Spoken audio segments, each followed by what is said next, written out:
familias. He titulado este mensaje así como una serie, así como Jabes, así como en Siloé, que compartí la palabra, así como en la tierra de Gosén. De Gosén, me viene Gerson, de Gosén. He titulado este mensaje así como los recabitas, siguiendo el ejemplo de los recabitas. Te voy a hablar acerca de esta tribu. Quiero ir siendo consciente que no has escuchado la primera parte y quiero poder un poco ponerte en contexto, pero el contexto no nos lleve demasiado tiempo. Es el consejo que me da mi esposa y lo tomo. Vamos a ver el desafío que nos marca esta tribu. Es una comparación que el Señor tiene que llevar a cabo, creo que en el último de sus intentos. Vamos a leer en Jeremías 35, y no se cansó de advertir al pueblo el mal que se avecinaba, no porque a él se le haya ocurrido, ¿no? Sino que fue un mal que el pueblo, de acuerdo a su extravío, de acuerdo al pecado, a la situación espiritual en la que estaba de ese déficit, se buscó. Y entonces ahí estaba el pueblo, vamos a verlo, el pueblo asirio, los babilonios, Nabucodonosor al mando ya sitiando Jerusalén, y en esas últimas oportunidades que daba el Señor a su pueblo para que se volvieran, ¿no? de esa condición que estaban en el corazón, se le ocurre de alguna forma decirle a Jeremías, vamos a hablarle en otro tono, vamos a hablarle de otra manera. Si con palabras no ha llegado, vamos a traerle un vivo ejemplo presente aquí para confrontar la situación, la actitud que está tomando mi pueblo, el pueblo de Judá. Entonces, no se le ocurre otra cosa que decirle, ve a la casa de los recabitas, esa tribu, vamos a ver qué es un poquito esa tribu, y ponlos aquí delante. Y tiéntalos a ceder, a transgredir en esos principios que ellos tienen como tribu, esa peculiaridad que los ha hecho diferentes y con un carácter propio. Llévalos a mi pueblo y voy a llevar a cabo ese agravio comparativo para confrontar y avergonzarlos de alguna manera, porque habían venido palabras dulces, había venido el mensaje de la palabra a través de profetas, Nahum, Ezequiel, Daniel y otros profetas contemporáneos con este Jeremías.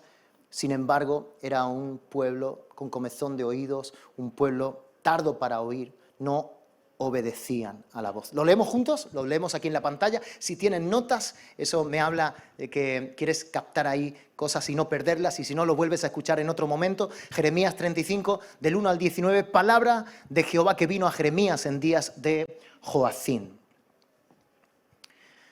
hijo de Josías, rey de Judá, diciendo, ve a casa de los recabitas y habla con ellos e introdúcelos en la casa de Jehová, en uno de los aposentos, y dales a beber vino. Tomé entonces a Hazanías, hijo de Jeremías, hijo de Abasinías, a sus hermanos, a todos sus hijos y a toda la familia de los recabitas. Y los llevé a la casa de Jehová, al aposento de los hijos. No se pierdan aquí, al aposento de los hijos de Anán, hijo de Dalías, varón de Dios, el cual estaba junto al aposento de los príncipes, que estaba sobre el aposento de Maasías, hijo de Salún, guarda de la puerta. Es decir, estaba en las dependencias cerca de los atrios, donde alrededor de los atrios estaban los lugares, las estancias, salas, donde las familias que servían en torno al altar también vivían, moraban en ese lugar. Versículo 5, y puse delante de los hijos de la familia de los recabitas tazas y copas llenas de vino, y les dije, bebed vino. Mas ellos dijeron, no beberemos vino, porque Jonadab, hijo de Recab, nuestro padre nos ordenó diciendo, no beberéis jamás vino vosotros ni vuestros hijos.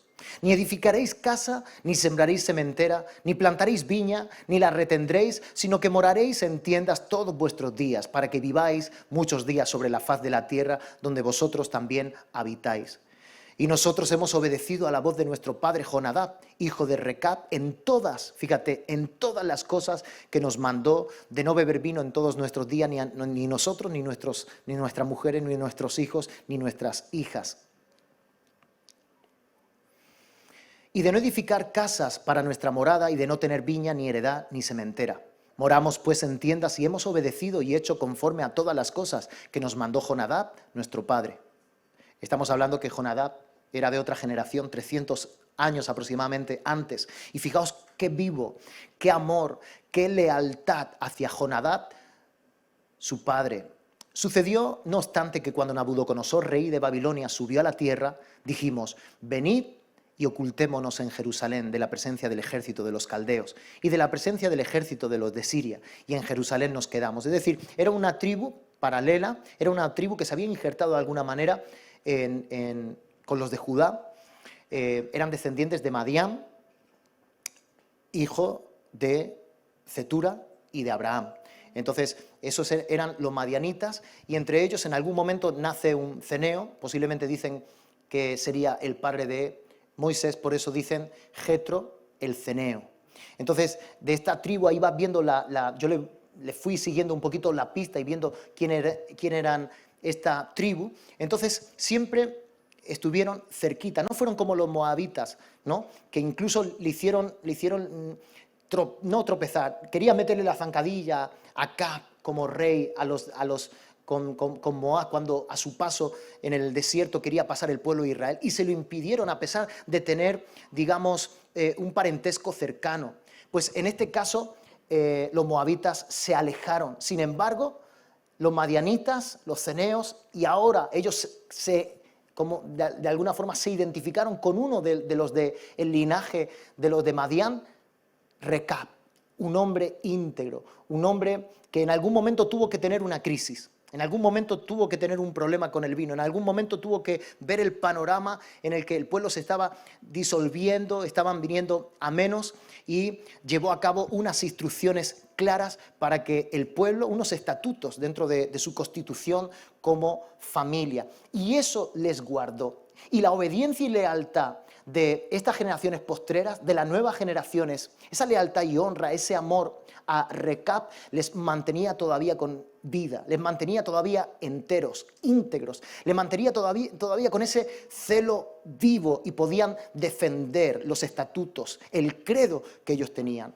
Era un pueblo de carácter firme, era un pueblo con unos criterios, con una coherencia y con toda una trayectoria, y estaban identificados con ellos. Entonces, fíjate que estando cerca de este pueblo, siempre se mantenían a cierta distancia, se identificaban, pero no del todo. ¿Cómo se iban a identificar con Judá, que estaba en apostasía, que se había entrelazado con las naciones, con las cananitas y demás, cuando de repente sus objetivos cambiaron de honrar a Dios a ser un pueblo grande como los de Canaán, empezar a ambicionar la tierra, pero desde otro punto de vista, no como la heredad de Dios, sino como algo propio y ajeno y paralelo a Dios? Entonces ellos se empezaron a desmarcar. Se identificaban con ciertas cosas, el culto, la adoración, pero en otras se desmarcaron y vivían a los alrededores como nómadas. Pero cuando están, digamos, sitiando los asirios, Babilonia, a Judá, entonces ellos, al ver todo esto, creo que Dios lo propició, creo que Dios, al final, en la primera sesión, lo he compartido. Todo ayudó, fíjate, en un momento de crisis, ayudó para que esta tribu se apegara más a Judá y pudiera tener un ejemplo, una referencia de cómo se agrada y se le da lealtad a un padre. Y todo esto cooperó. Sucedió, no obstante, que cuando Nabucodonosor, rey de Babilonia, subió a la tierra, dijimos: venid, ocultémonos dentro de Jerusalén, de la presencia del ejército de los caldeos y de la presencia del ejército de los de Siria, y en Jerusalén nos quedamos. Entonces ahí yo veo a Dios moviendo todas las piezas del puzzle. Esto le interesará, haré que los recabitas estén en estos momentos de crisis tan fuertes. Siempre pondré un precedente, siempre pondré una referencia, siempre pondré un modelo para que lo puedan ver y seguirlo. Si no han entendido mi palabra, podrán ver hombres, tribus, familias que estén siendo familias ejemplares. Entonces aprovechó una crisis para introducir y tener todavía en la recta final de ese inminente suceso como fue el cautiverio, tener un remanente fiel. Entonces ahí está el Señor diciendo: si no me han escuchado, si no me han podido obedecer, si no me han escuchado con atención, entonces yo les voy a traer una figura de lo que es honrar y tener lealtad al Padre. Y vino palabra de Jehová a Jeremías diciendo: así ha dicho Jehová de los ejércitos, Dios de Israel: ve y di a los varones de Judá y a los moradores de Jerusalén: ¿no aprenderéis a obedecer mis palabras? Dice Jehová. Fue firme, ahí en mayúsculas y con coloritos y todo, aquí para que te entre, ¿no? Entiendas. La palabra de Jonadab, hijo de Recab, el cual mandó a sus hijos que no bebiesen vino, y no lo han bebido hasta hoy, por obedecer al mandamiento de su padre. Y yo os he hablado a vosotros desde temprano y sin cesar, de forma insistente, y no me habéis oído. Ahí he hablado en la anterior vez, este oído, oísteis, el versículo 16, que es el siguiente, porque después del 15 pues va el 16, entonces dice, habla acerca de obediencia, oísteis, oír, y obediencia es el mismo verbo que es shamá, el que oye con atención con el corazón. Entonces todo lo que estaba demandando el Señor era: quiero que me escuchen con el corazón dispuesto, con el corazón entregado, no con un oído racional, no con una mente que trata todo de filtrarlo de forma humanista y trata de confrontar y cuestionar a la fe.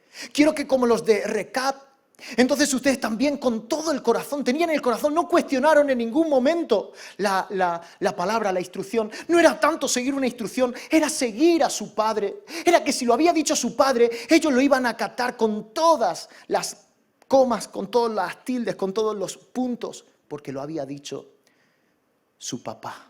Nuestro Padre lo ha dicho, nosotros obedecemos. No es tanto la instrucción, no es tanto la complejidad de la instrucción, no es tanto si es sencilla, no es tanto si nos cae bien, si nos favorece o colabora para nuestros intereses, sino es que si lo ha dicho papá, yo presto atención y obedezco. Y obedecer es oír, y oír es obedecer. Está ligado una cosa con otra. Siguiente versículo. Ciertamente los hijos de Jonadab, hijo de Recab, tuvieron por firme el mandamiento que les dio su padre. Pero este pueblo no me ha oído. Ahí está Shamá, obedecido, oído con el corazón. Por tanto, así ha dicho Jehová, Dios de los ejércitos, Dios de Israel: he aquí traeré yo sobre Judá y sobre todos los moradores de Jerusalén todo el mal que contra ellos he hablado. Porque les hablé y no oyeron, Shamá, no oyeron con el corazón. Los llamé y no me han respondido. Y dijo Jeremías a la familia de los recabitas: fíjate qué hermoso. Así ha dicho Jehová de los ejércitos, Dios de Israel: por cuanto, aquí hay tres verbos muy importantes, obedecisteis al mandamiento de Jonadab vuestro padre y guardasteis, un pueblo que obedece, que guarda, que protege la palabra de Dios, todos sus mandamientos. El Señor nos habló hace unos años a través del pastor, de nuestro líder, por así decirlo, padre, así en esta casa espiritual, nos dijo que guardáramos los tesoros. Eso habla de custodiar, proteger, defender con celo los tesoros, la palabra, el rema, nuestros principios, nuestro credo como casa a los pies del rey. Se trata de oír, comprometernos con el corazón, que es obedecer, guardar y proteger todos sus mandamientos. E hicisteis conforme a todas las cosas que os mandó. Otro verbo, hacer. Hicisteis conforme. Llevó eso, no solamente el comprometerte de palabra, sino el poder desarrollar y ser consecuente con esa palabra, instrucción o credo. En esos momentos incluso donde vas a ser confrontado, como era este caso. No sé si te has dado cuenta, pero habían llegado a la cámara. Esos recabitas, esos que estaban alrededor, habían llegado por su fama, por su reputación, habían llegado hasta ese punto tan cercano del altar, a las cámaras y dependencias de los sacerdotes, en este caso del que servía en la puerta. Y ahí estaban y les ponen delante vino. Hay momentos donde nos volvemos transigentes, transgredimos aquellos mandatos por quien los pide. Lo pide este hombre, lo pide Jeremías, lo pide tal persona, lo hacen todos, es cultural. ¿Qué vamos a hacer? Son los tiempos que corren. Sin embargo, ellos después de 300 años tenían más presente a Recab, Jonadab, que al mismo Jeremías que le estaba tentando diciendo, bebe vino. Y ellos dijeron, no vamos a beber vino, aunque nos tengan que meter como a Daniel en la fosa de los leones, aunque nos tengan que meter en un horno, no vamos a transgredir el mandato que se nos ha dado. Ahí está el vivo ejemplo, ahí está una tribu fiel y leal a su padre. Amén. Eso es lo que el Señor nos quiere hablar hoy. Lealtad, honra. Entonces, versículo 19, por tanto, esas son las consecuencias. Así ha dicho Jehová de los ejércitos, Dios de Israel. No faltará de Jonadab, hijo de Recab, un varón que esté en mi presencia todos los días. Llévame a tu casa. Quiero estar donde tú estás. Llévame. Y el Señor dice, ven aquí, obedéceme. ¿Verdad? Entonces, fíjate que luego esta profecía, promesa, se cumple y vas viendo. Yo le sigo el rastro a los de Recab. Es muy fácil, pones así en tu Biblia, búsqueda, recabitas, y entonces de repente te los ves en cuanto a la reconstrucción de Nehemías. Una de las puertas están los de Recab, otra tribu. Años después están levantando, estaban ahí en la obra, estaban cerca de la casa, tanto que estaban llegando a reparar. No solamente disfrutaban, hacían la obra del Señor. Todos los días estuvieron por cuanto tuvieron un corazón que se sacrificaba por lo del Señor, que moría a sus placeres, a sus intereses, porque no es fácil. ¿Quién ha dicho que sea fácil? El defender las instrucciones.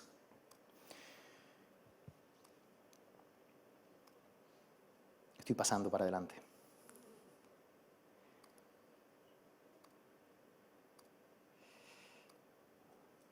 ¿Ha quedado claro, no? ¿Quiénes eran los recabitas? Sí. Amén. El compromiso a la obediencia por parte de un grupo de personas a su padre terrenal, en contraste con la desobediencia de los judíos a Dios. Más lealtad encontró Dios y se lo mostró a todo el pueblo.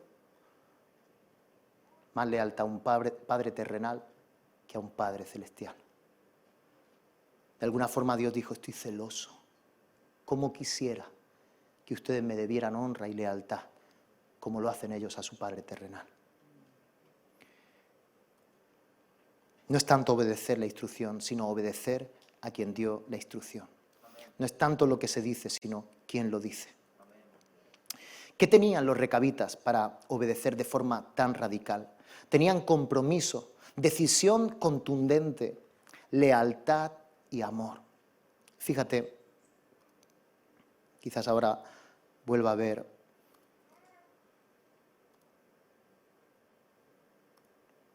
El arte de la obediencia es que de generación en generación el desafío de cuidar un mandato no pierda su frescura.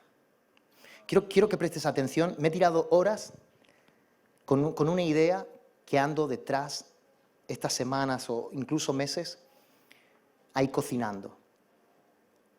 Y he dedicado ahí para que podamos pensar. Quiero hacerte pensar por un momento. El arte de la obediencia es que de generación en generación, conforme vamos pasando la posta, el testigo de la palabra, de nuestros principios, de generación en generación, el desafío de cuidar ese mandato no pierda frescura ni intensidad, no se diluya. ¿Cuál puede ser el hándicap en todo lo concerniente a la obediencia de generación en generación? A defender un credo, unos principios. ¿Qué puede jugar en contra? Entre otras cosas, he destacado esta que estoy viendo muy de cerca y creo que la he identificado y estoy yendo a por ella. Y quiero que como familias, y quiero que me prestes atención para que no te pierdas. Hay un gran peligro de transmitir el mandamiento a una generación que te sucede. Al estar esta desde un punto a la que le estás transmitiendo el mensaje, por ejemplo, mis hijos, al estar esta desde un punto de bienestar y privilegio, por estar ya disfrutando el beneficio de obedecer. ¿Lo repito? Hay un gran peligro de transmitir, yo como padre, transmitiendo. Al final te voy a transmitir el ejemplo, por donde he estado tratando de mejorar como padre, como pastor, como líder. Transmitirle a mi Josué, a mi Job, a mis hijos, a los que el Señor me ha dado para cuidar sus vidas.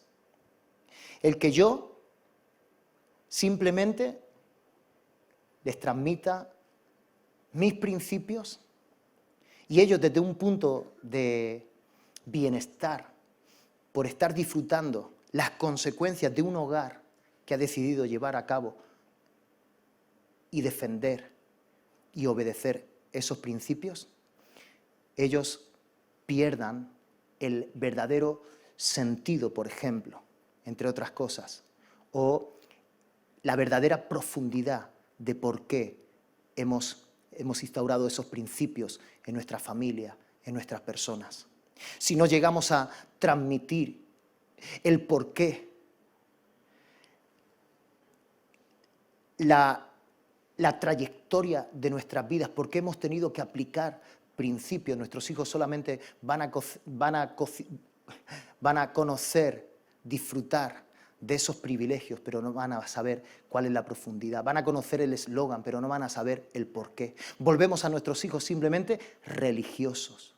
Y últimamente estoy mirando y digo, podría. He visto de cerca el que puedo levantar fácilmente una familia religiosa, porque simplemente les hable que el domingo de forma que esto es muy fácil. Siempre caemos en esas formas donde son más autoritarias, ¿no? y crueles para nuestras nuevas generaciones, y simplemente decirles, ¿por qué nos congregamos domingo? ¿Por qué le dedicamos al Señor? Porque sí, porque yo lo digo, porque tu padre y madre lo hacen, vosotros también debéis hacerlo. Entonces ellos solamente conocen el principio sin conocer la trascendencia del principio. ¿Por qué llegamos a esa determinación? Ellos solamente conocen eso y entonces se vuelven religiosos. ¿Por qué lo hacen? No lo sé, porque mi padre y mi madre lo hacen. Si son un poco listos, entonces empiezan a mirarnos y ven la comparación entre sus padres, entre los padres de sus amigos, entre cómo está el mundo y mis padres, y si son listos, atan, ¿no? Conjugan varias cosas y dicen, hilan y bueno, es verdad, realmente sienta bien.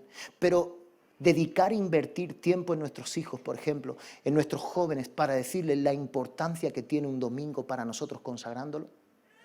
Llegar a decirle la trascendencia, hijo, nos congregamos y empezamos a invertir en nuestras generaciones. Nos congregamos los domingos porque tu padre antes de congregarse el domingo era un aficionado, un fanático de la bicicleta. ¿Y sabes dónde eso nos llevó? A división, a una ruptura matrimonial. Cuando nos dedicábamos y consagrábamos el día a nuestros placeres y apetitos, nos iba mal. Ya verás, pruébalo tú y de repente estás enamorándole. De repente estás poniendo tu corazón, invirtiéndolo en tu hijo, y él se está abrazando la revelación de una religiosidad que es. Volvernos religiosos lo podemos hacer. Nos sacamos el pecho, ¿no? No sé cómo. Sacamos el pecho diciendo, ya salimos de la religión.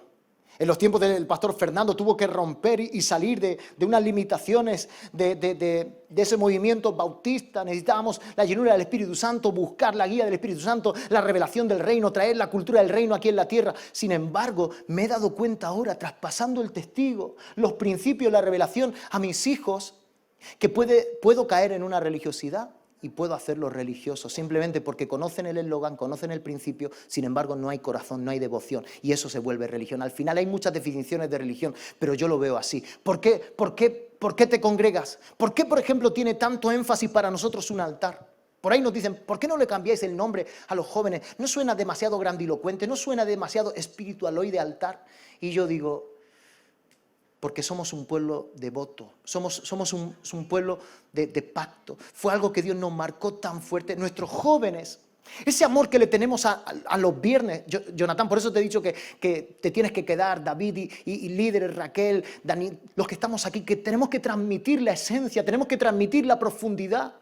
Tenemos que transmitir con celo, no decirle simplemente altar, claro, altar, y que ellos se metan en este movimiento simplemente. Tengo fe de que finalmente el Espíritu Santo Tendrá misericordia y le revelará la importancia de, por ejemplo, congregarnos. Te podría dar otros muchos ejemplos.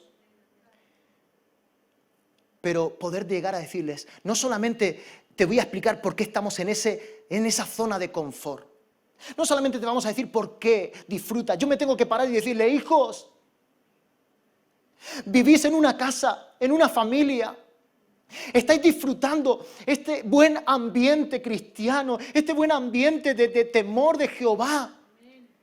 Pero esto no cae solo, esto no llega así, simplemente dejándose llevar por la vida. Esto ha costado un sacrificio, esto ha costado tomar el relevo de nuestros padres, apreciar lo que nos han dado nuestros padres. Cada palabra que decía nuestro pastor Fernando ha sido lema para nosotros. Cada palabra que el pastor Juan Carlos nos dirige y nos instruye, la abrazamos con temor y con temblor. Aplicarla cuesta mucho, hijos, y vosotros hoy día estáis disfrutando lo que es ese privilegio, las consecuencias de una vida determinada, firme en obedecer esos mandamientos.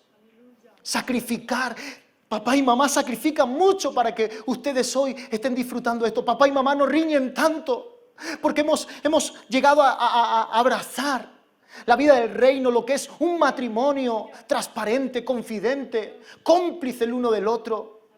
Hijos, si no fuera por Dios, a papá el Señor le ha enseñado que la única confidente es su esposa, es mamá. Es Tamara. En el mundo tus amigos, tus compañeros no disfrutan todas esas cosas. No tenemos esa revelación. Perdónennos, cuando somos los pastores insistentes, cuando les marcamos cuál es la dirección, insistimos y le decimos a nuestros jóvenes, oye, te hablo de verdad. Te hablo que los yugos desiguales no sientan bien. Sigue transmitiéndole por qué no va a venir bien a su vida un yugo desigual. Porque simplemente te está viendo y está disfrutando las consecuencias de que tú hayas sido determinante en ese principio. Ah, no, pero él tiene que, por sí solo, descubrirlo. Díselo a padres que han perdido a sus hijos en la fiesta, permitiendo, él tiene que tener su propio proceso, déjalo. En última instancia es verdad, en última instancia no podremos obligar, en última instancia ellos tienen que ser libres y tienen que venir al Señor, pero todo el trabajo que nosotros tenemos, por lo menos hasta los 18, 20, 21, 22, 23, 24, diga Irene Montero lo que diga, o otros de Ministerio de Igualdad y de otras muchas cosas, digan que los hijos pertenecen al Estado, los hijos pertenecen a sus padres, hasta que nos vayamos al cielo. Y cuando estemos en el cielo todavía le diré, Josué, tú y yo tenemos algo que ver, amigo. Ya habremos roto todas estas estructuras, ¿no?, familiares, pero todavía te voy a impartir. Hasta que yo me vaya, yo te voy a impartir. Y por supuesto, yo también recibiré de ti.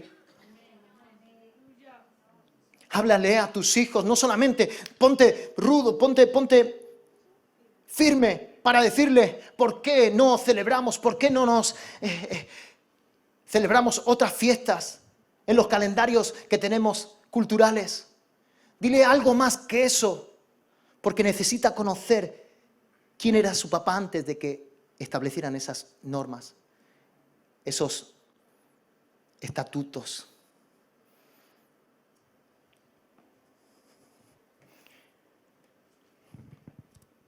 No es igual para una generación que descubre la revelación, el principio en la palabra por sí misma, debido a sufrir las consecuencias de la ignorancia. No es lo mismo para esa generación que hemos tenido esa transición de la religión a la libertad en el espíritu del reino, del gobierno, del señorío de Cristo. Explícale lo que es señorío de Cristo, hijo. Nosotros antes íbamos a nuestra manera, decidíamos si éramos guiados de acuerdo a nuestros intereses, apetitos. Por supuesto, esos buenos principios de tener consenso, el padre y la madre, eso es maravilloso. Tampoco hoy día eso se encuentra. No solamente el que podamos buscar al Señor como matrimonio, encontrarnos, porque verdaderamente el consenso viene cuando nos encontramos con Jehová. Cuando Tamara y yo no nos ponemos de acuerdo en algo, nos retiramos un poquito para orar por separado. Y cuando oramos por separado y volvemos, nos damos cuenta, ¿verdad, Tamara?, que el Señor nos está hablando las mismas cosas. Hay consenso si hay unidad. Amén. Háblale a tus hijos de las consecuencias tan hermosas de lo que es casarse con una mujer que tema a Dios. Y no solamente nos pongamos, ¿no?, con el ceño fruncido y obstinados en que hagan nuestra voluntad. Porque yo lo digo, porque no sales, porque no vas a tener una novia, un novio que no sea converso, que no procese nuestra fe. No vas a andar con otros amigos. Por supuesto, tenemos que ser sal y luz. Que Dios nos dé la gracia para poder llegar a tantas vidas y no aislarnos, hacernos una iglesia hermética, sectaria, que podamos abrirnos, que puedan nuestros hijos compartir, pero siempre desde el punto de influenciar a los demás y no de que sean influenciados. Mis hijos, ya yo a veces veo destellos donde ellos dicen, papá, yo veo. Yo veo que de 30 alumnos, 25 son ya matrimonios divorciados. Ahí está, hijo. Por eso vivimos como vivimos. Por eso al final muchas de las cosas que estamos viviendo es cruz y es muerte. Pero tiene un eterno peso de gloria. Prefiero sacrificar aquí. Prefiero morir a muchos intereses. Ir en contracorriente a los principios y leyes de este mundo, que quedemos ridiculizados, a perderme toda una eternidad sin el Padre, sin estar cerca del Señor.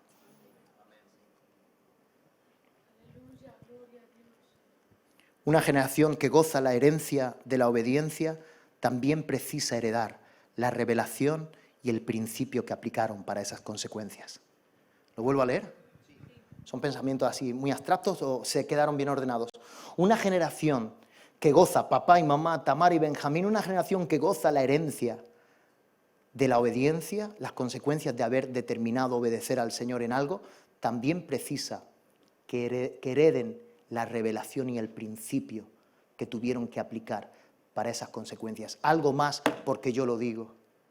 Palabra, revelación, que podamos volcarles por qué lo hacemos así. La importancia de todo lo que llevamos a cabo, de por qué servimos, de por qué nos desgastamos para el Señor y no para nosotros. ¿Sabes por qué, hijo? Porque ya papá se desgastó, y nunca mejor dicho, gastó todos sus bienes, toda su fuerza, digamos, económica, todo su poder adquisitivo, y quedó en bancarrota porque se dio para el mundo. Le podía ir ido bien, como mucha gente, claro, pero el Señor quiso ser celoso y llamarme al ministerio. Hijo, yo también podía haber hecho todas esas cosas, sin embargo, Dios lo quiso diferente para nosotros. Quizás Dios tenga un vivo celo también por ti y te lleve por unos derroteros diferentes al resto de tus compañeros. Elige carrera, elige destino de forma diferente a tus compañeros, porque no nos guiamos por economía, por placer, por bienestar, por un buen trabajo. Que no trabajes, no existe. Mi meta es en un trabajo no trabajar. ¿Dónde estás? Hasta en el cielo vamos a trabajar. Los que se imaginan con David tocando el arpa, hermano, yo creo que en el cielo vamos a llevar a cabo cosas sorprendentes, maravillosas. Escucha, que tu hijo no se tenga que topar con esos gigantes que hoy parecen ridículos porque los has vencido y se vuelvan para ellos gigantes. Yo vencí gigantes en mi vida. Vencí gigantes, pornografía, el delirio del mundo, de la fiesta, de estar con una y con otra y para acá y para allá. El ser guiado por mi ambición y mi corazón. Todas esas cosas, mis ataduras mentales que tenía, mis depresiones y ansiedades, mis firmes convicciones, que es con lo que Dios más tuvo que pelear y luchar y trabajar. Esas que no se ven, esas que no son tan explícitas, pero son implícitas y solamente tú las conoces. Esa incredulidad que frena el propósito de Dios.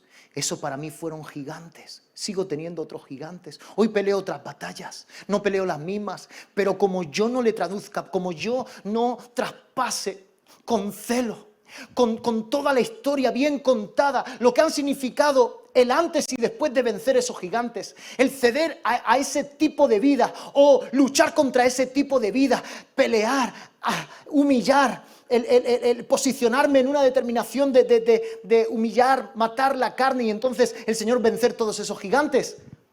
Eso que hoy gozo y disfruto, eso que pueden ser enanitos y los tenemos controlados y estamos disfrutando. Y ojo, el que esté firme, mire que no caiga.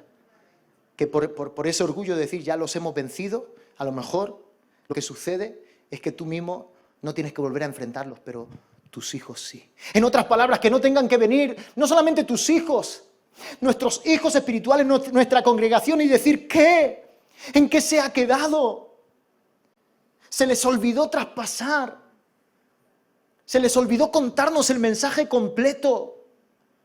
Decíamos el viernes en Lorca, volvamos a los primeros rudimentos, volvamos a abrir las Escrituras y hablar de lo que significa el cortar el prepucio de la carne. Al octavo día se cortaba el prepucio de los niños, justo cuando ya coagulaba la sangre y no había el peligro de que hubiera una sangría, ¿verdad? Una hemorragia, gracias. Que me he ido un poco así a lo gore. Entonces, contémosle a nuestros hijos que hay dos naturalezas. Contémosle a la iglesia, contémosle a los recién nacidos que hay dos naturalezas. Está ese perro con el que crecimos con esa historia, el perro blanco y el perro negro. Si al perro blanco le dejas de dar de comer y al perro negro le das mucha comida, finalmente en una batalla el perro negro se come al perro blanco. La naturaleza carnal, pecaminosa, el viejo hombre ese que tenía que estar ya sepultado, de repente lo estás alimentando y dices tú, no, ¿qué pasa? Ya fui salvo, ya Cristo lo hizo todo por mí, me libertó y demás. Sin embargo, claro, estás alimentando. Oh, tan sencillo. A mí cuando me cayó la revelación del perro negro y el perro blanco, sin embargo, no sé a ti, pero a mí de repente me ha empezado el Señor a insistir, vuelve a contar aquello que para ti fue revelación y hoy estás gozando de esa condición de herencia, de bienestar, de frutos que han sido las consecuencias. En algún momento Recab tomó a Jonadab y le dijo, hijo, mira, soy un desgraciado. O tenía ese alma de líder y entonces veía cómo se estaba diluyendo el pueblo y cómo estaban cayendo en lo mismo que estaba cayendo Judá. Y vio cómo el pueblo de Judá, un pueblo mucho más numeroso que los recabitas, en este caso que no eran todavía recabitas, no habían tomado el nombre, los ceneos, los madianitas, se encontraron, empezó a ver la comparación. Si seguimos por ese camino, si empezamos a ambicionar la tierra como los demás, si empezamos a ambicionar la misma, entiéndeme, bicicleta de 12.000 euros que los demás con la batería para poder subir montañas, y no te digo que no. No te digo acerca del deporte, pero como sea tu todo finalmente el deporte, la vida para ti, no va a haber, más engañoso que todas las cosas es el corazón. Dice, sin remedio. ¿Quién lo comprenderá? Yo he vivido para el corazón, hijo. Yo he vivido para darle deleites a mi corazón y no ha bastado. Siempre ha querido más. Es un pozo sin fondo. Hijo, la verdadera satisfacción de una vida que merece la pena es la que se rinde al Señor, la que sacrifica, la que deja de vivir para sí mismo y empieza a vivir para su Redentor, empieza a devolverle todas las cosas hermosas que el Señor ha hecho, esa gracia que nos vuelve deudores. Y te vas a encontrar que más bienaventurada cosa es dar que recibir. Conforme estás dando, le estás entregando tus días al Señor, dices no a ciertas cosas, dices no a otros caprichos, otros viajes, otras quedadas, y de repente empiezas a decirle sí al Señor, empiezas a tener esa virtud de lo que significa una vida entregada, esas consecuencias de lo que es una vida entregada. Hablemosle a nuestros hijos de lo que son las concupiscencias del corazón. Yo crecí con las concupiscencias del corazón. Yo crecí escuchando y estableciendo los puntos y los pilares para que hoy seamos lo que somos. Y a veces los pasamos por alto, porque yo ya lo estoy viviendo y estoy en esa posición de bienestar. Yo creo que en algún momento los de Judá, los líderes de Judá, estaban disfrutando todas esas cosas y se les olvidó advertirles y decirles a los hijos, esto que ves, no es dejarse llevar, esto que ves, es puro sacrificio, es entrega, es humillación, es conocer la palabra, si no perecemos por falta de conocimiento. Tenemos que ser un pueblo entendido, un pueblo que ame la palabra de Dios y tener a nuestros hijos intrigados los principios, con nuestros pilares como casa. Entonces el viernes le decía, volvamos. El Señor me daba un mensaje, reset, el 8º aniversario de Lorca, volvamos a las sendas antiguas. No a ser antiguos, sino aquello que nos hizo ser lo que hoy somos. Volvamos a tomar aquello que nos sentó tan bien, que al pastor Fernando le liberó de una religiosidad, de una vida cerrada y empezó a abrirse camino hacia las cosas espirituales. Volvamos a ese motor que es el amor, que es la fuerza, la entrega y la valentía para desarrollar el propósito que Dios tiene en todos nosotros. Y entonces volveremos a reproducirnos. Si no, yo te digo una cosa, si no tenemos en cuenta esta alerta que te estoy diciendo, de aquí a unos años Se habrá diluido el mensaje, la revelación del reino y habremos perdido la integridad como casa APR, como casa de reino, como casa donde se hace la voluntad. Ya no podremos darnos, tampoco ahora, entiéndanme, pero ya no podremos decir, sí, somos una casa que da honra al nombre que lleva, postrada a los pies del Rey. ¿Sabes por qué hacemos los viernes altar? Porque ya si puedes venir a darnos tantos consejos de qué hacer con los jóvenes los viernes, ya lo hacíamos. Si ya hacíamos todas esas cosas y nos dimos cuenta que lo único que satisfacía el corazón del Padre y por ende el nuestro era sacrificar, que eso es un altar todos los viernes. Volver a contarles las raíces que tenemos. Amén. Dale un aplauso al Señor.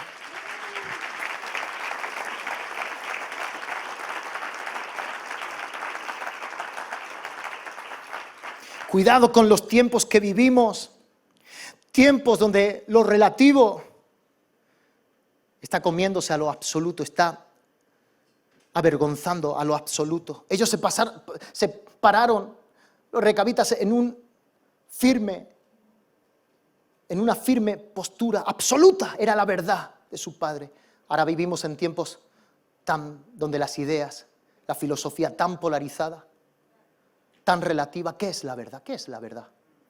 Decía Pilatos, ¿qué es la verdad? Y estaba enfrente de la verdad. Jesús es la verdad. Jesús tiene la verdad para cada uno de nosotros. Debemos ser completamente intolerantes hacia el pecado y erradicarlo de nuestras vidas. Debemos ser respetuosos a los puntos de vista de los demás, pero no debemos tolerar acciones que aparten a los nuestros de las normas de vida instituidas por Dios. Pelea, luchemos por lo que Dios nos ha dado. Sigamos defendiéndolo con el mismo celo que lo hacían los de Recab. Que tenía Jonadab que no tuviera el pueblo judío para obedecer. La vamos a ver un momentito más. Segunda de Reyes, capítulo 10, versículo 12 al 17. Es la historia de Jehú. Quiero pararme un momento en ella, me motiva tanto, pero a la vez nos enseña una gran lección, un balance, un equilibrio que sí supo tenerlo Jonadab. Luego se levantó de allí para ir a Samaria y en el camino llegó a una casa de esquileo de pastores y halló allí a los hermanos de Ocosías, rey de Judá, y les dijo, ¿quiénes sois vosotros? Y ellos dijeron, somos hermanos de Ocosías. Y hemos venido a saludar a los hijos del rey y a los hijos de la reina. Entonces él dijo, prendedlos vivos. Y después, esto fue Jehú, para llevar a cabo el mandato que Dios le había dado a través de Eliseo. ¿Recuerdan cuando Elías está en la cueva, está ahí desesperado? Había tenido ese momento tan cumbre en el Monte Carmelo con los 400 profetas de Baal. Acaba con ellos, pero de repente le viene la bajona, se ve que ha quedado solo, cree él, y entonces se va a esperar morir. Y entonces viene un ángel y le dice, no, come, bebe, largo camino te resta. Entre otras cosas, tendrás que libertar, tendrás que consagrarás al rey de Israel para que él lleve a cabo una gran obra. Entonces, tiempo después, no lo cumple Elías, no lo cumple Eliseo, lo cumple un hijo de los profetas de Eliseo y lo envía para que unja a Jehú. Se levanta Jehú, rey de Israel, y es un rey que se levanta con un celo impresionante. Se pasó de celo. Metió su humanidad dentro de un mandato que el Señor le había dado. ¿Cuál era? Era defender la casa de la viña de Nabot. La viña de Nabot estaba siendo, codiciada, gracias, iba a decir ambicionada, codiciada por Acab y Jezabel. Y entonces, ¿saben cómo acabó? Mataron a Nabot para apropiarse de esa viña. Y el Señor dijo ¿qué? Mi hijo, él la defendió. Defendió su celo por la heredad. Defendió el principio. Defendió su linaje. Defendió sus raíces. Y dijo, no. Antes muerto que sin viña, ¿no? Antes muerta que sencilla. Antes muerto que sin viña. Efectivamente, acabaron con él para apropiarse. ¿Y qué ese campo después sirvió? Ahí mismo es donde el Señor hizo justicia. Y levantó un rey para que hicieran justicia. ¿Qué tiene que ver esta historia con Jonadab? Ojo, yéndose luego de allí se encontró Jehú, este rey, con Jonadab. Estoy hablando, te me he ido 300 años antes de Jeremías 35. Hijo de Recab, Jonadab, hijo de Recab, ahí estaba. Dice, yéndose luego de allí se encontró con Jonadab, hijo de Recab, y después que lo hubo saludado, le dijo, ¿es recto tu corazón como el mío es recto con el tuyo? Tú dices, bueno, sí, se encontraron, yo creo que un abismo llama a otro abismo, yo creo que los que son del mismo espíritu se unen, se encuentran para un mismo propósito. ¿Sabes? Porque hizo algo terrible que luego le pasa factura a Jehú, porque a todo el que pillaba lo exterminaba. Sin embargo, cuando vio a Jonadab, dijo, este es diferente. este huele, sabe diferente. Entonces, en vez de acabar con él por las dudas, porque este estaba barriendo, dice, vaya a ser que sea de los que habían acabado y tenga que hacer justicia con ellos. Entonces, ¿es recto tu corazón? Le dice Jehú, este rey, a Jonadab. ¿Es recto tu corazón como el mío? ¿Es recto con el tuyo? Y Jonadab dijo, lo es. Más me vale. Pues que lo es, dame la mano. Y él le dio la mano. Luego lo hizo subir consigo en el carro. Y le dijo, ven conmigo y verás mi celo por Jehová. Lo pusieron pues en su carro. Y luego que Jehú hubo llegado a Samaria, mató a todos los que habían quedado de Acab en Samaria hasta exterminarlos, conforme a la palabra de Jehová que había hablado por Elías. Entonces, este Jonadab, yo creo que pudo subir al carro de este rey para ver lo bueno y lo malo, lo que tenía que hacer, lo que debía defender, lo que el celo. Dice, tomad lo bueno y retened lo malo. Perdón, retened lo bueno y desechad lo malo. Antes creo que lo dije mal, y en la primera sesión. Entonces él pudo ir. Iba en carro. Es algo muy hermoso porque he visto, Recab es el que va a jinete. Y es mejor ir a jinete que ir en carro de hombre. Como el carro que llevó y Uza tocó y muere. Y dice, no es en carro, no es con ejército ni con fuerza, más con su Santo Espíritu. Entonces los de Recab, ahí hay más revelación, profundidad. Iban a jinete, mejor jinete, algo más natural de lo que Dios ha hecho, que todos los instrumentos que nosotros podemos llegar a hacer de guerra y tomarnos la justicia por nuestra mano. Y eso lo puedes trasladar de forma familiar. Vamos a lo sencillo, vamos a lo que siempre ha funcionado. No nos andemos inventando nada, hermanos, que no lo vamos a inventar. Ahí está la palabra, ahí están los principios, ahí tienes lo que tienes que hacer con tus hijos, ahí está Proverbio, ahí está Lamentaciones para darnos cuenta, ahí está Eclesiastés, ahí hay revelación para que tú apliques y lo aterrices en tu casa.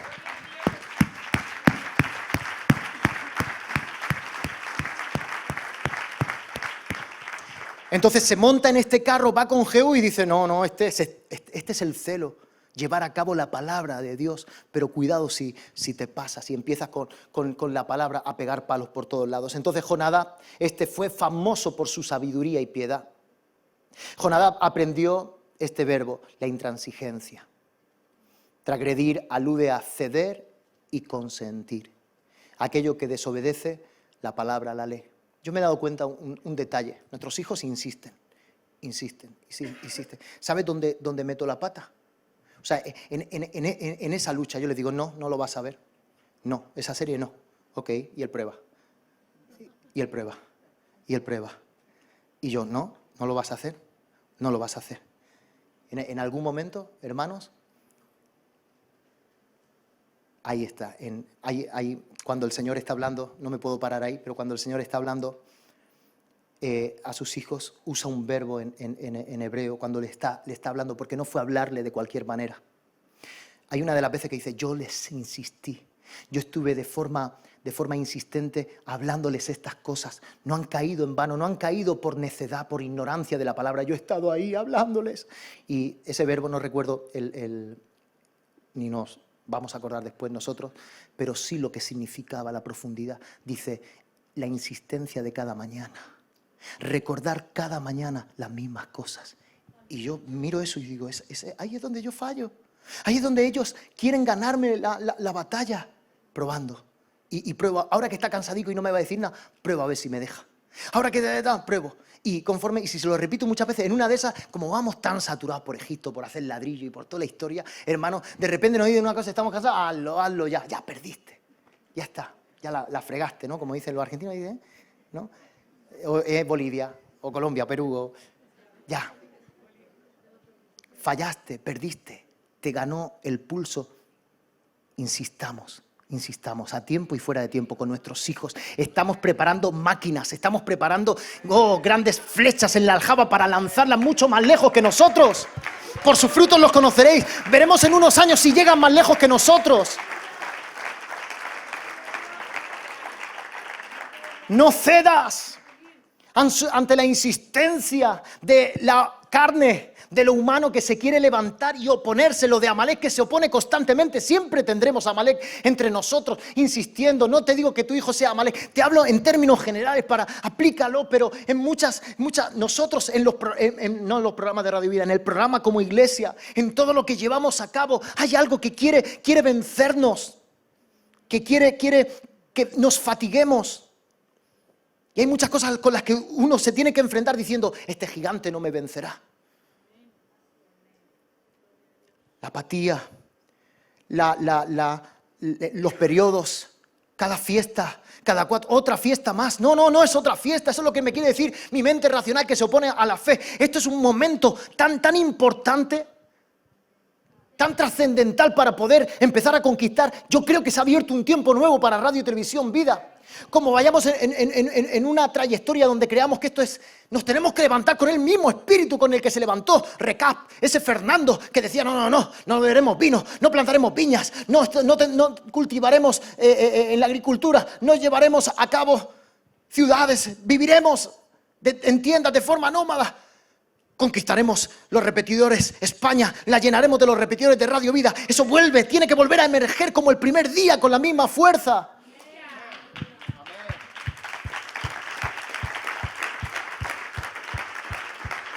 La santidad que nos caracteriza, no para darnos aquí somos santos, no, humillándonos, diciendo vamos a buscar el estar a cuentas con el Señor, que no haya nada, como decía David, ay, líbrame de los pecados que aún me son ocultos. Vaya a ser que hayamos hecho algo y sin darnos cuenta, en nuestra ignorancia te estemos fallando, busquemos la santidad sin la cual nadie verá, perdemos ahí toda la fuerza.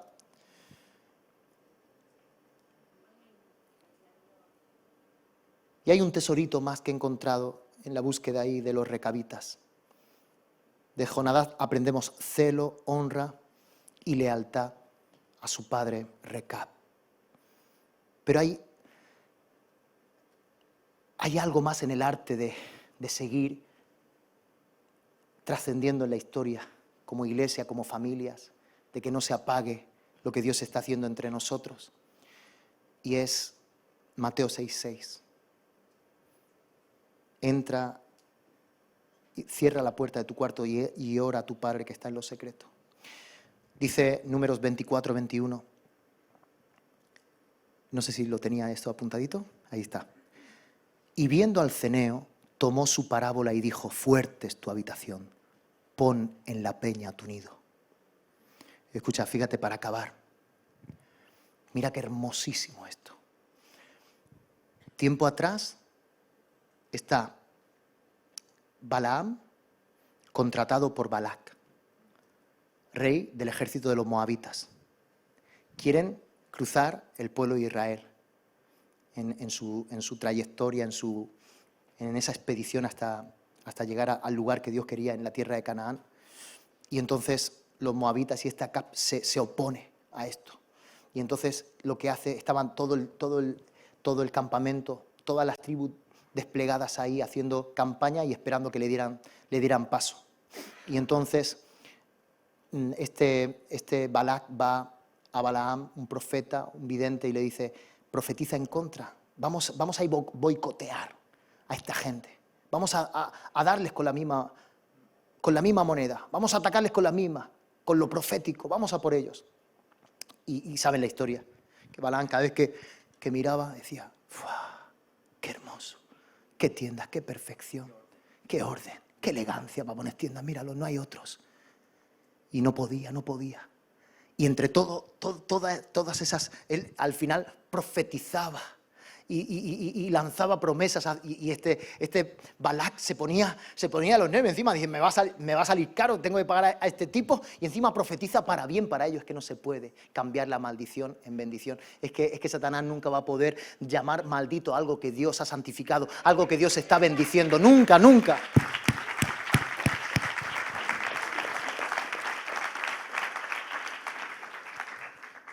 ¿Y quién había? Quédate esto como un tesoro, por favor. Y cuando estaba Balaam ahí por profetizar, de repente, wow, se da cuenta y mira y dice, wow, mira. Y lanza una promesa, lanza una profecía para los ceneos, para los recabitas. Y dice, y viendo al ceneo, siempre cerquita de los de Judá, tomó su parábola y dijo: fuerte es tu habitación, pon en la peña tu nido. Iglesia, que seamos como los recabitas. Fuerte fue su habitación, donde está la instrucción, donde está el corazón del Señor para mostrarte. Ahí cuando ya no te queden ideas, cuando no te quede estrategia, cuando no te quede una contestación firme para dar, cuando no sepas, como Josafat, qué hacer, qué más hacer, métete con tu Padre que ve en lo secreto y ora. Y tu Padre que ve y que oye en lo secreto te recompensará en lo público. A tal punto te va a recompensar. Obedecer a esas instrucciones. Pon en tu cámara secreta al Señor. Pon en tu peña tu nido. Pon en tu cámara secreta todas tus ganas de obedecer la instrucción del Señor, que el Señor te llevará en un destino por la tierra donde nunca faltarán los cristianos, nunca faltarán esos de a los pies del Rey, nunca faltará esa familia Parra, o esa familia Martínez, o esa familia Pérez, o esa familia. Nunca faltaron, míralos, siempre como la luz de la aurora que va en aumento hasta que llega a su máximo esplendor. Siempre a esa gente, siempre va de bendición en bendición. Nunca piden prestado, sino que prestan. No le van mal las cosas. Es más, las cosas que le vienen mal, al final tornan en bien. ¿Qué pasa con esa gente? Porque las instrucciones que reciben, porque han puesto al Señor por su escondedero y la llevan a cabo con sacrificio, con dolor, les lleva a una gran recompensa, a tal punto que de esa cámara oculta y secreta acabaron en la cámara secreta de la casa de Jehová, junto con Jeremías, diciendo: seguimos después de 300 años teniendo tan vigente y tan fuerte el mandato, firme como el primer día. Amén, dale un aplauso al Señor. ¡Aleluya! Que seamos así esta casa, que sea así tu familia, que sea así tu esposa, que cuando venga cualquier mujer lisonjera, como dice Proverbios, puedas decir: como el primer día sigue vivo mi amor por mi esposa, no se me verá la mirada, no escucharé y pondré mi oído a cualquier mujer fulana que pueda venir a calentarme los cascos. Yo sé de quién soy, yo sé a quién le he dado mi vida, mi amor. Cógelo, marido, marida. Este era el fin o meta. Jeremías 35:7, para que viváis muchos días sobre la faz de la tierra. Pero mejor que vivir y simplemente vivir, sobre todo era la función. No faltará de Jonadab, hijo de Recab, un varón que esté en mi presencia todos los días. Y ahí en el primer mensaje puedes ver un estudio de genealogía que demostró, ahí está, pero no lo vamos a leer, demostró que todavía en Mesopotamia y en el Yemen existen en torno a los 600.000 de esta tribu, 60.000 de esta tribu de Recab, donde siguen teniendo y siguen llegando. Y yo creo que nos iremos y estará el juicio y estarán siempre cerquita esa tribu de Recab. Ahí está Benjamín de Tudela, hay referencias de historiadores, de misioneros que han corrido por las tierras.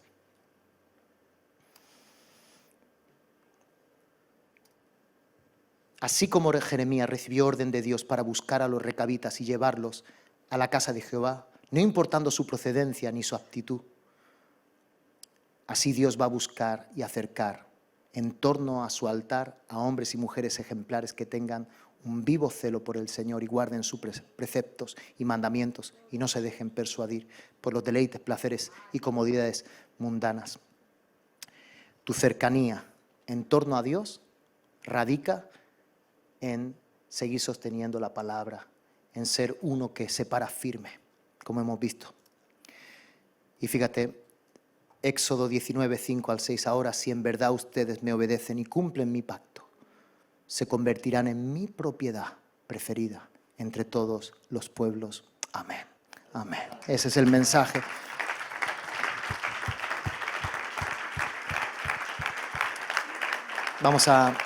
Te voy a pedir que adoremos. No hemos podido acabar en el anterior culto, celebración. Mientras que se van situando, mira lo que admitió Tim Redmond. Hay muchas cosas que captan mi mirada, pero son muy pocas las cosas que capturan mi corazón. Y estos de recabitas si algo puedo destacar, la habitación y todo lo que puedo destacar que tuvieron, el celo que tuvo Jonadab, que vio en Jehú, es amor. Amor por lo de Dios. El amor todo lo puede, todo lo sufre, todo lo soporta. El amor defiende el patrimonio, el amor defiende la heredad, el amor defiende hasta la muerte los principios, a pesar de las consecuencias que puedan venir, incluso si llegáramos a tener de nuevo persecución, que en los tiempos finales dice que habrá persecución y el amor de muchos se enfriará y muchos apostatarán de la fe. Sin embargo, que seas tú uno de esos que tiene un corazón lleno de amor, apasionado. Porque el que ama a Dios, ama su santidad. El que ama a Dios, ama sus leyes. El que ama a Dios, ama aún los apetitos que pueda tener Dios de ti. Como esos valientes con David. ¿Qué le apetece a mi Señor? ¿Agua del pozo de Belén? Vamos a por agua. ¿Que se nos va a llevar la vida? Vamos a por ella. Si lo pide mi papá, nosotros vamos a obedecer. Ese es el pueblo, hermanos, que se ha de levantar en estos tiempos tan volátiles y tan difíciles que estamos viviendo. Gente de verdad, se necesita gente íntegra. Lo dicen en los trabajos. Si ya gente que no conoce a Dios lo pide, lo exige. Yo quiero gente de verdad. Y no se encuentra. Se encuentra donde gente ha puesto a reinar en su corazón al Señor. Nos ponemos en pie. Cantamos.